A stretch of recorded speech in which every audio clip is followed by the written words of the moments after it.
Ito ang kapaligiran ay sobrang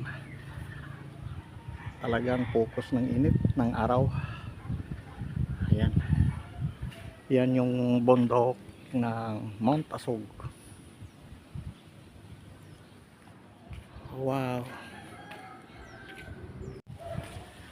Sobrang init ng tirik ng araw at pwede tayo mag-replant sa pananim. Ito na ngayon yung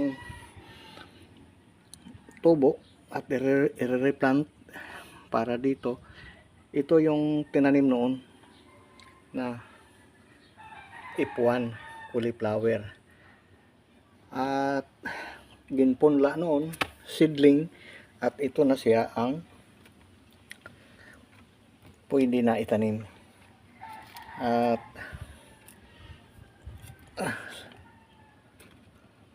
ganyan lang dahil mahaba ang roots nito eh. Ayan, hindi man siya naapektuhan yung ano niya.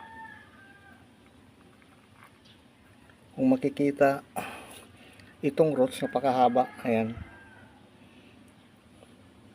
at mayroon pa dito isa nag-double ano siya grow. At dito ayan, pwede na natin i-insert dito sa butas. Simple lang ang pag-replant ng cauliflower. Ayan na po siya. At kaunti lang ang ano natin. Ayan na. Tapos diligan ng tubig para hindi maduyos. Simple lang ang pagplanting. At katulad nito, mayroon na siya mga tubo. Ayan. Ayan, may mga stick para ma-identify na siya yung tumutubo. At ito madali lang patubuin sa mahilig po mag-planting sa mga backyard or container.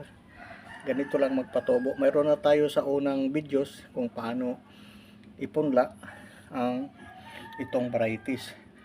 At dahil sa init ng araw at ito ay espalto pa o flooring o rooftop, ay hindi dapat ito pwede mabuhay, mahirap, dahil ito sa malamig lang na porsyon, itong variety na ito, lalo sa broccoli at saka na sa Baguio City, malamig doon ang area, kaya maganda doon ang magtanim. Ay dito sa probinsya ng Region 5, sa Kabikulan, ay ewan ko kung mayroon dito nagtatanim sa ganito, pero sinubukan natin. Flooring pa itong pinagtaniman natin, at ito ay atin isi-shade o tatakipan para hindi ma-direct ng init ng araw katulad nito. Ayan, alas 12 ang araw talaga, tirik na tirik, kaya napakainit. Sa proper po nga pag replanting, dapat talaga maulan-ulan siya or hapon or umaga. Pero tayo iba ngayon talagang tirik ng araw at na-replant natin ito. So para hindi siya ma-expose o ma-direct ng sunlight o init ng araw, ay gagawa tayo ng shade or cover katulad nito. Ayan, meron siya coconut leaf or dahon ng niyog, at mayroon pa siyang dahon ng saging. Kasimple lang, kasi itong pinagtaniman natin talaga direct sunlight talaga. At paano nga sabi daw, paano daw mabuhay dito. Pero ito lang ang technique kung talagang mainit ang araw at para siyang payong, Mas tawag doon ceiling or cover. At doon natin kinuha sa may dito yung itong maganda pantahog sa tanim nyog. Ayan, pinutol ko lang dyan yung dwarf na nyog niyan. Yan, mababa lang, pinutol ko yung dolo at ginawa nating cover sa tanim. At ito na, okay na, hindi na masyado siya mainit, makakasurvive na po ito. Kung ang init ng araw ay 35 to 40, dito mga nasa 20 degrees lang at hindi masyado mainit. So ganito lang kasimple ang isang technique na ginagamit sa nagtatanim. Sa iba na mga malalawak ay meron yung tubig sila. Ito mamaya pwede natin ito saribuhan ng tubig.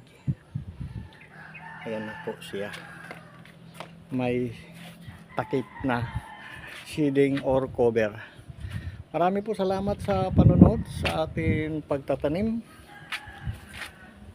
Huwag po makalimut mag-subscribe sa Tanim Oras Vlog sa YouTube channel para pa sa update na susunod na may share ng mga ideya sa mahilig po magtanim. Kahit anong init ng araw at hindi siya dito tatagos. Ayan po ang technique at na-eliminate niya ang init ng araw at nagkakaroon ng temperature na maganda para dito sa tanim na cauliflowers F1. At sa iba nga nagtatanim ay talaga maalaga ito.